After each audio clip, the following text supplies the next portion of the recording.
All right, Dr. Mike, you got the colors going there today. Yeah, absolutely. Very excited.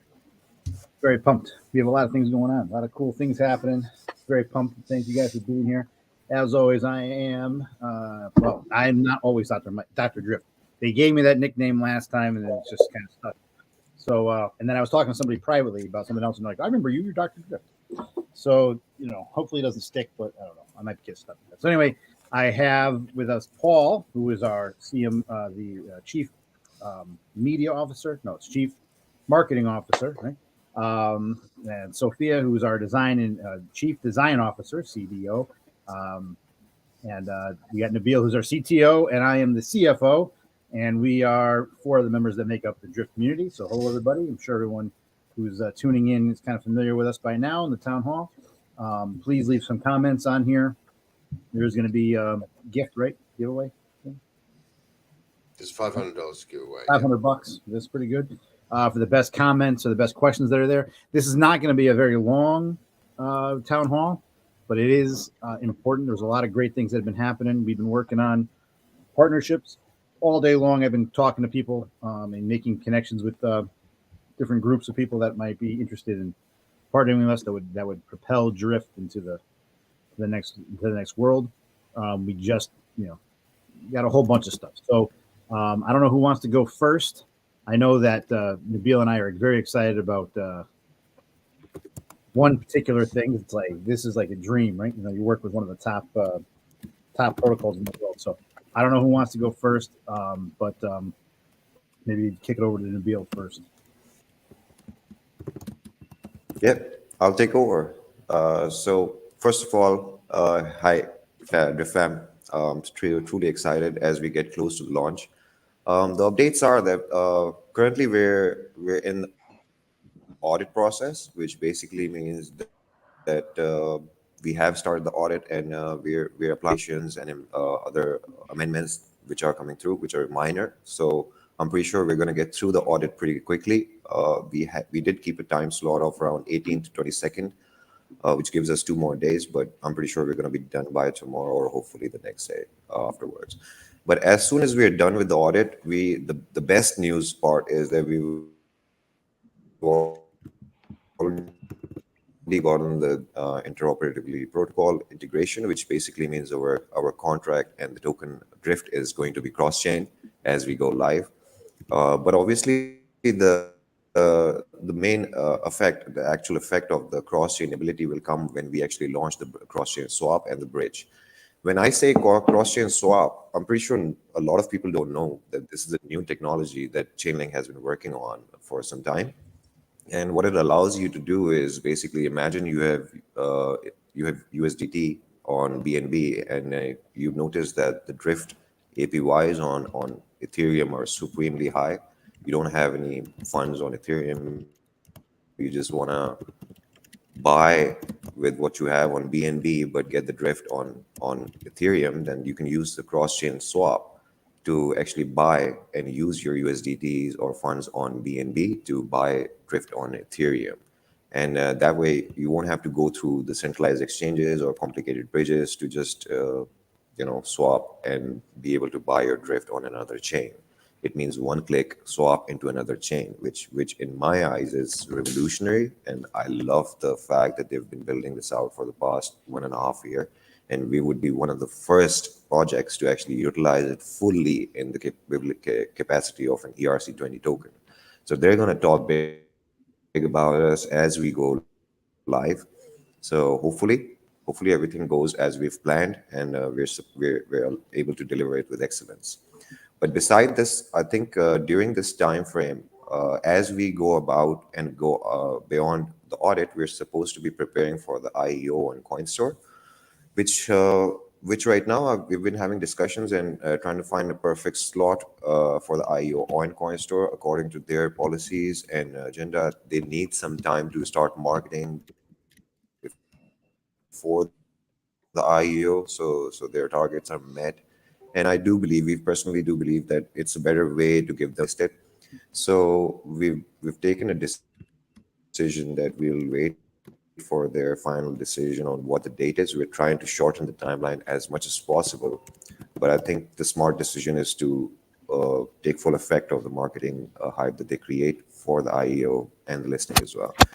So during this period, we're going to be launching Payout Pursuit V2 on mainnet Ethereum, first of all, and then we're going to integrate BNB and Polygon onto the game as well.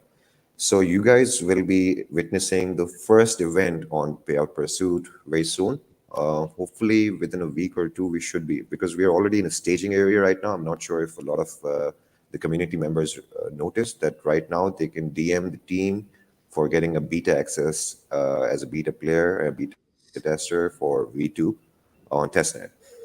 We are getting some feedback, but it's mostly positive. We haven't gotten any bugs or any alerts of something missing or something, critical that we have to fix. So we feel like we're pretty close to going on mainnet. So we decided to utilize the time between the IEO listings and whatever right now we have, and we'll definitely have a Q&A session and talk more about how people can participate and what the flow is. We will definitely create a gameplay video, a tutorial for everybody to understand how they can just connect their wallet to the gaming website and participate in an event simply by paying a circuit fee, and then competing the entire length of the event for the best position on the leaderboard. And as you all know, there are three positions on the leaderboard. One is the Drift King, which is basically the first coveted position, the number one on the leaderboard, who's basically beaten everybody else, is the Drift King, who wins the biggest chunk, the lion's share of the circuit fee pool. And there's tier one, and then there's tier two of the winning stacks. Tier one is somebody who would win maybe 2x of their entry fee. And tier three is somebody who will only win back their entry fee. But all of the three tiers, the Drift King, tier one and tier two, win exclusive NFT cars, which we are currently testing in game. Hopefully before the events they will be ready, and we might do some sneaky stuff and some surprise giveaway stuff with NFTs to our community members and also the beta testers, so that they can signify that they've been a part of the beta testing phase, and also they people who have won the first event can signify that this is my winning car and I can use it in game. And maybe later, as we've mentioned in our roadmap, I think phase 3 is where we might be creating a marketplace for drift cars, or we could integrate into one of our partner guilds so that they can integrate and use the NFT marketplace. You could actually sell and trade and buy drift cars on their platform. So there are a lot of partnerships. I'm pretty sure Michael would want to get into that as well. But I think I do want to get into one more part, which a lot of the community has been asking questions about, is basically what is going to happen at TGE? How are they going to get the real drift token? If they've staked, what's going to happen at that point? So just to get into that, I think briefly, I think this is the right time. What's going to happen is basically whoever has pre-sale tokens, either they chose dynamic tax or either they chose to stake their drift tokens.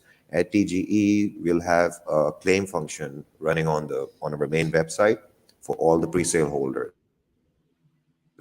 So if you've chosen to stake your drift tokens, you'll receive a liquid staking token for drift, which is called SD Drift, which means that once you've actually received it, you will be able to claim your rewards every day, or even accumulate them or claim them later for proficiency in gas. Uh, and people who've actually chosen dynamic tax would be able to claim their drift token, but beware that there is a dynamic tax in the beginning periods of the launch, and will stay there for some time till the chart is sufficed and sell pressure has been taken care of.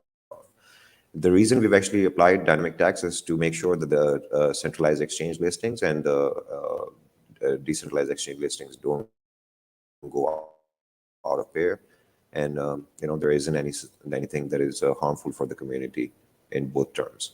So that's how everybody will be able to get a hold of their drift tokens, and hopefully from there it's gonna be to the moon. So Mike, you can take over if you want from here on in terms of the next updates. Oh, appreciate it. I just had a couple questions I want to kick back and forth with you. So the Yeah, go ahead. dynamic tax, to understand, that it is it's a sliding scale that gets down to the normal, tax thing 5 and 5. But in the beginning, It is a Yeah. dynamic tax, an extreme tax, right? So, so you be careful with that, Yeah. and then slide down for a little while, and then it's going to slide down to that 5.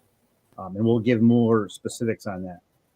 But as far as the staking goes, what's going to, I think you Yeah. touched on the staking happens from the moment of TGE, right? So the staking happens from that moment. Is there a way that people could bypass the staking if they don't want to do it? Because some people might have, or if you're locked into the staking, you're locked into the staking, or can they just go right to the dynamic We tax did. one? You're right. We actually did come up with a few feedback around the same question, and you remember, I think the idea was to let people unstake if they want to after a certain period, but there would be a penalty because they're unstaking before the 30-day period for the ETH rewards. So they're opting out of their ETH rewards. So their drift tokens, as they unstake them, there would be a slight penalty they would want to pay. But the dynamic tax is only applied mainly to the pre-sale holders. When we talk about new holders buying in on the launch, they will only be charged the dynamic tax of that certain percentage, the prevailing percentage at that point for a few moments, maybe 4 to 7 blocks. But they would be clear to sell their tokens afterwards on normal tax front, which is 5 to 5. So that doesn't affect the dynamic tax. Isn't mainly implied or intended for new buyers. They're intended for the pre-sale investors as kind of like a vesting period, a small vesting period for their holdings, so that new buyers can enter. Right. We're talking about blocks here. Anybody who's asking, so the vesting period isn't, a block isn't 10 years. Right? So, just be aware that we're talking about ETH, BNB, and Polygon, where blocks are not, they're not Bitcoin blocks, right? So just keep this in mind. When we're talking about blocks. I see Matt and Bali asked, still confused about staking model. So hopefully that helps you. This is not a Hex. Nothing's on Hex. I know that Hex unstaking things are a crazy amount. To unstake and to stake here is not the same thing as staking into a Ethereum pool or into a Cardano pool or into a pool that you would normally think.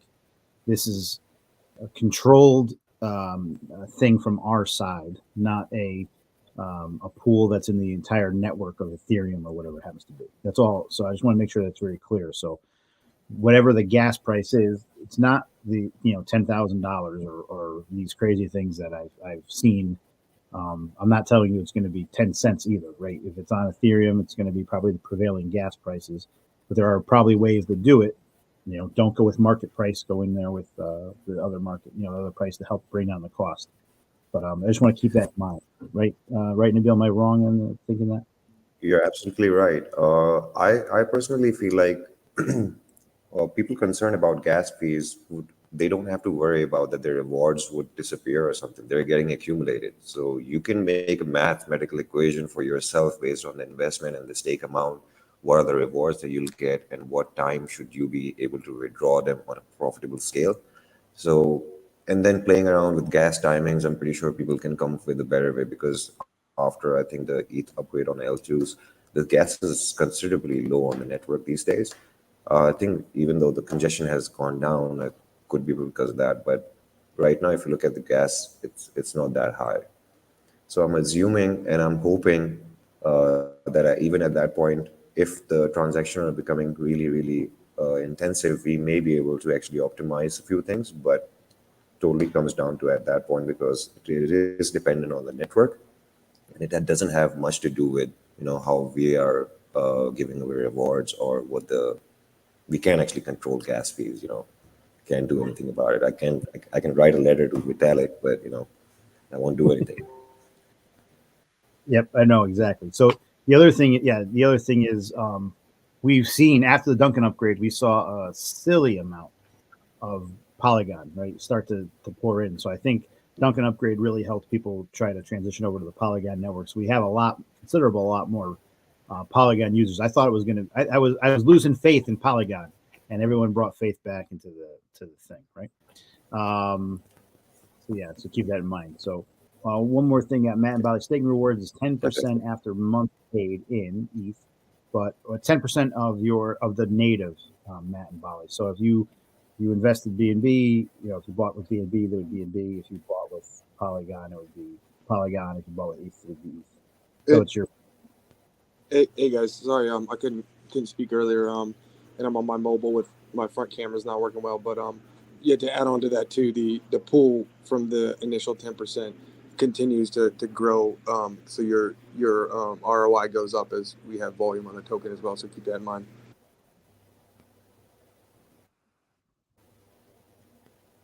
Okay, thank you. Right. Thanks, Jeff. So Yeah, go ahead, Miguel.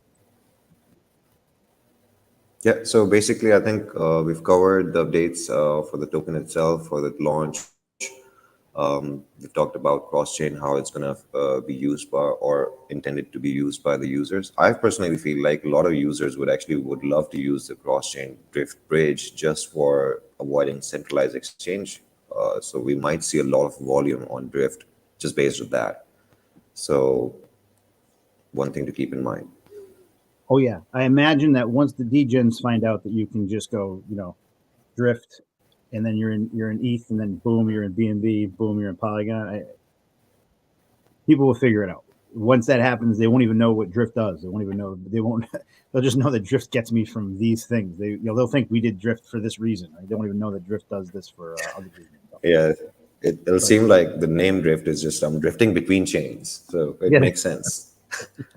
So that'll be amazing on its own thing, right? So enough about the technical things. If you have any more questions, please, we're always available in the Telegram, right? And we're coming down to the last week, so please, I want your questions to be answered and everything to be clear. So please ask. Okay, so, and by the way, I have no idea how pumped I am that we're working with Chainlink. That's like crazy. It wasn't even in our minds when we first envisioned this, and now we're here. Big boys. So the marketing people and my design people. So Paul and Sophie, give the big thing about our real world, our drifting into the real world realm, and what we're doing with that. Yeah. Sorry. Go ahead, Paul. Oh, I was just saying, working on fun designs for this thing that Paul's about to talk about. So why don't you explain it? Okay. Yeah, we sponsored European GT4 racer Max Bird. We'll be obviously have Sophie's doing some designs which will have drift displayed all over his car. Max Bird has also got a growing and pretty reasonable social presence. He's a great lad. He drives fast. He's ambitious. He's mean and keen.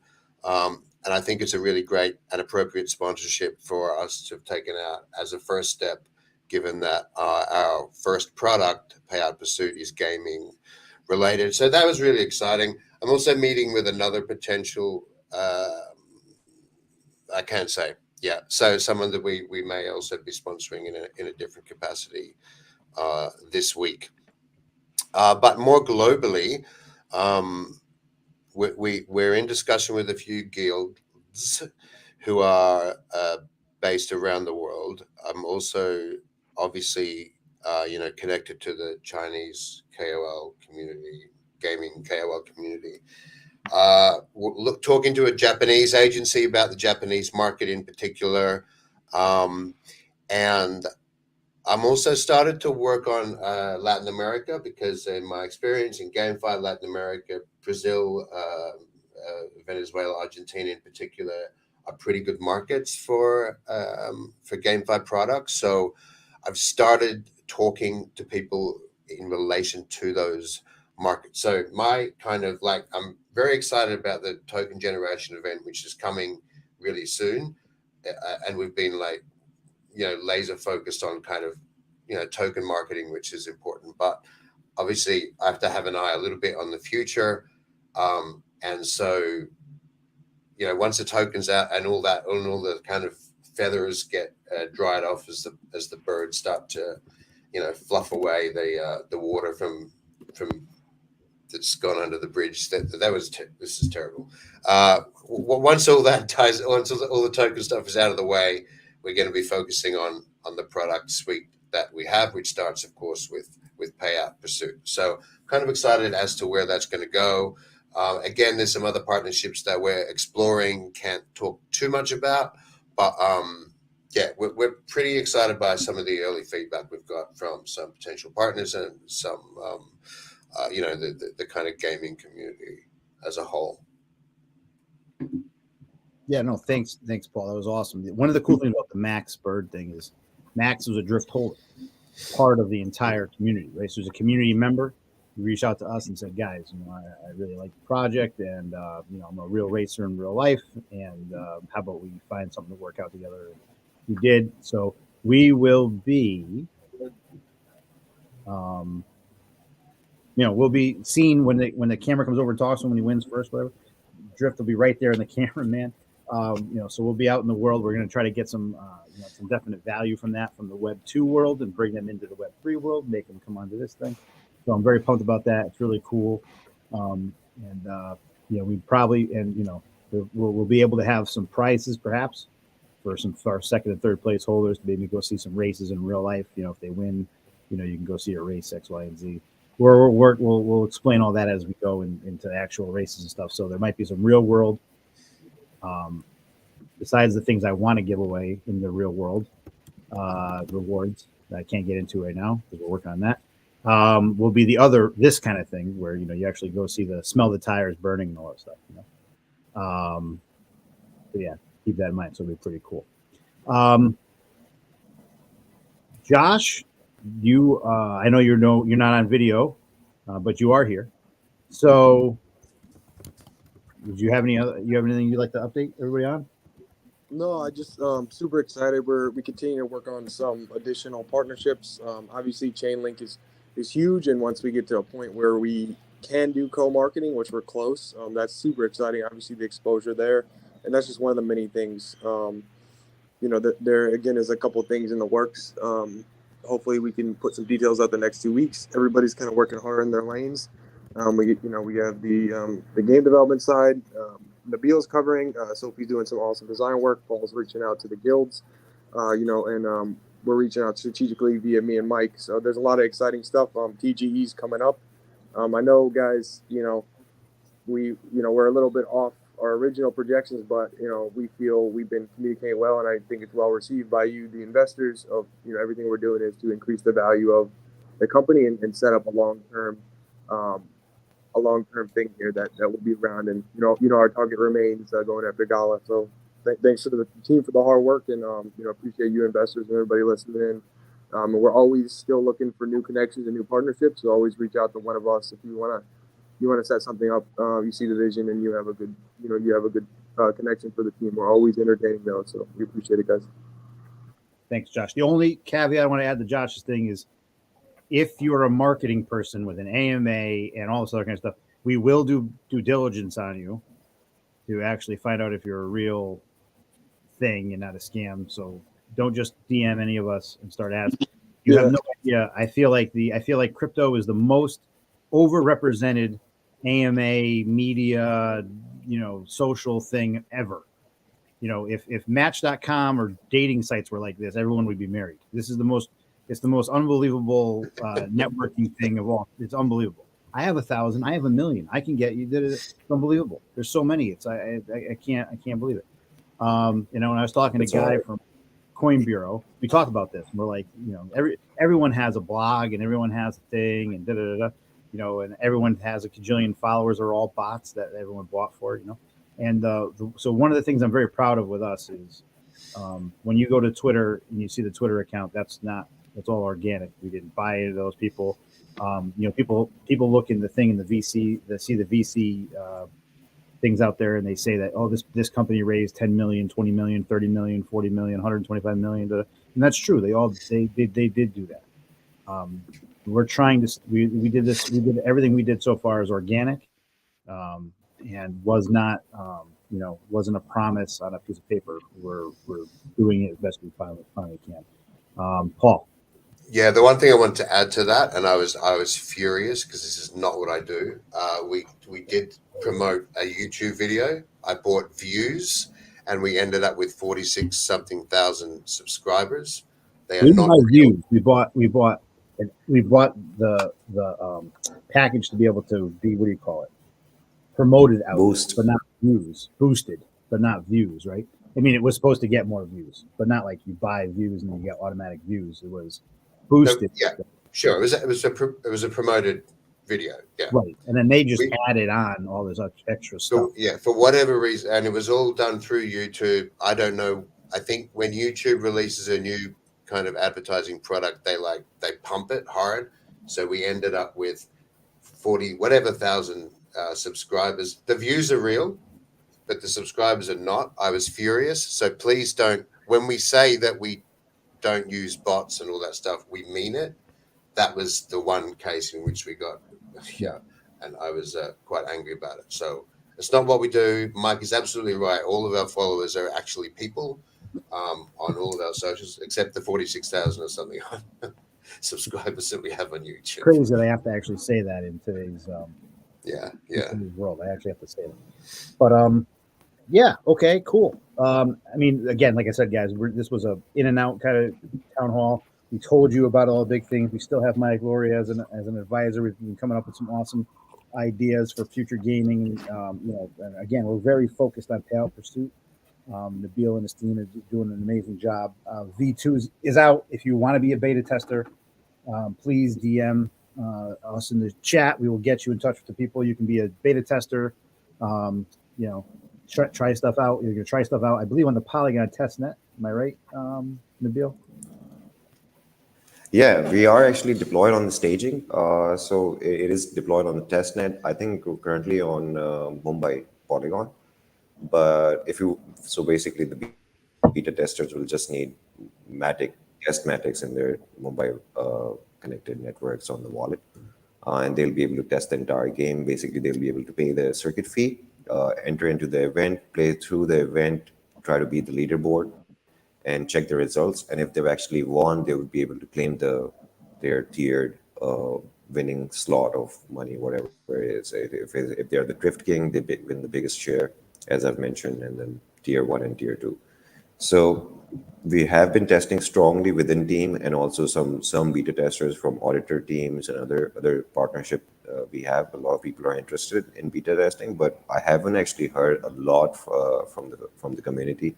I've been expecting PulseX guy to actually come and test out the game on V2. I haven't heard. I think he's actually busy. He was the top contender on V1. So I'm looking forward to his feedback, to be honest. And a lot of people, I expect a lot of the community members to actually.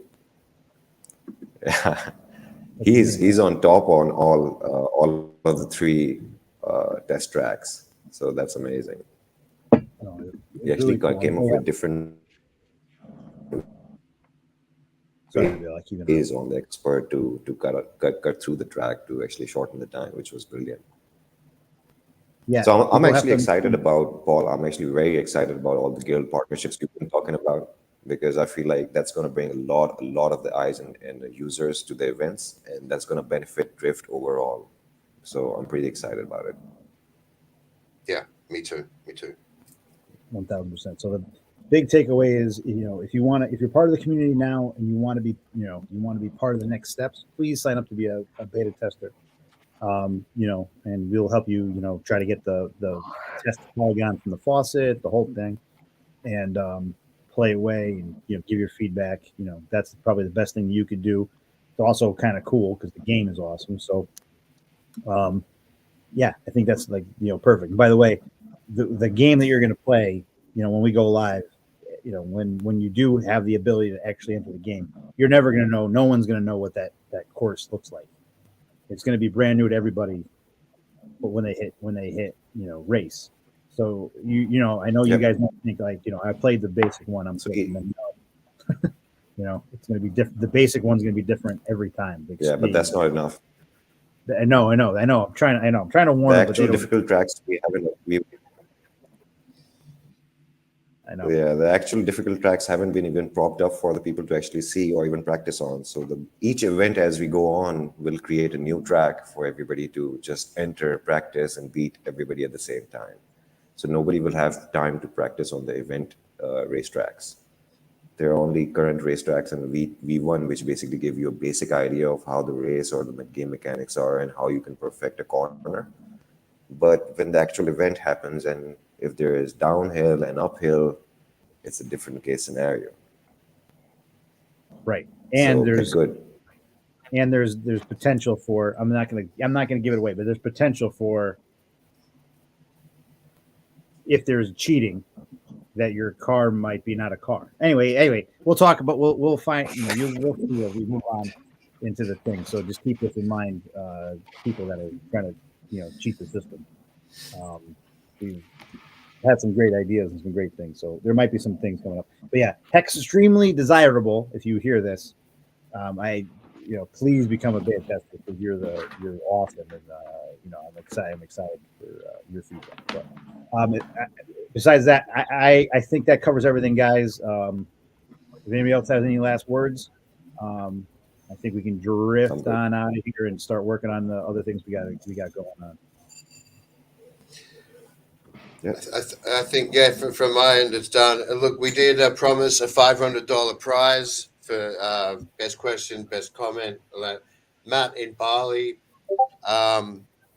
you're the winner, buddy. Now, we didn't specify the currency, so we meant 500 Zimbabwe dollars, which is equivalent to something like 0.02 cents. So we'll get that to you. No, I'm just joking. $500 for you, Matt. You've been a great. You asked a lot of questions. You've been very engaged. You ask difficult questions. We love that. So I will, if you DM me on Telegram, we'll get that sorted. And that will cover your gas that you're worried about as well. Yeah, you don't have to worry about the gas anymore. There you go. So thanks, Matt, for being an awesome community member. We don't get annoyed by people who ask stupid, lots of difficult questions. Oh my gosh. Oh my gosh. Oh my gosh. They're not bad questions. No. Difficult, challenging questions we like. Sorry, I misspoke there. I didn't actually mean it. So thank you, Matt. Apologies for that that little comment. Please DM me. I'll sort you out, and please remain engaged and stuff. We appreciate the questions and the engagement. Right? We're not worried about difficult questions. Awesome. Well, I think with that, I will drift on out of here, and I'm going to try to use as much the drift pun as possible going forward. So thank you guys very much for joining us here on the Town Hall. If you have any other questions, please let us know. We will probably do another Town Hall as just before the IEO, and there's going to be AMAs that go along with all of that to get the word out there. So we're going to be spreading the word, through coin stores thing, and there's also B&B and P&B stuff and some other exchange, some centralized exchanges. There will be the token generation event, which you guys will have if you have tokens now to be able to claim, and then there will be DEXs. So it's not everything is going to be on centralized exchanges. So DEXs will be available to you guys to do your dynamic tax and trading and all that fun stuff. So those will exist, and just keep your ear to the ground and please become a beta tester. Check it out. Give us some more questions, and we're almost there, guys. We're almost there to launch. So, we're like right there, and I can't be more excited to get to the next point. So, believe me, after we launch, we can spread the wings out fully, and I don't have to keep all these things behind me. So, I'm excited. All right, thank you, guys. Thanks, everyone. Thanks for tuning in. Thanks, guys. Have a nice day, everyone. Take care.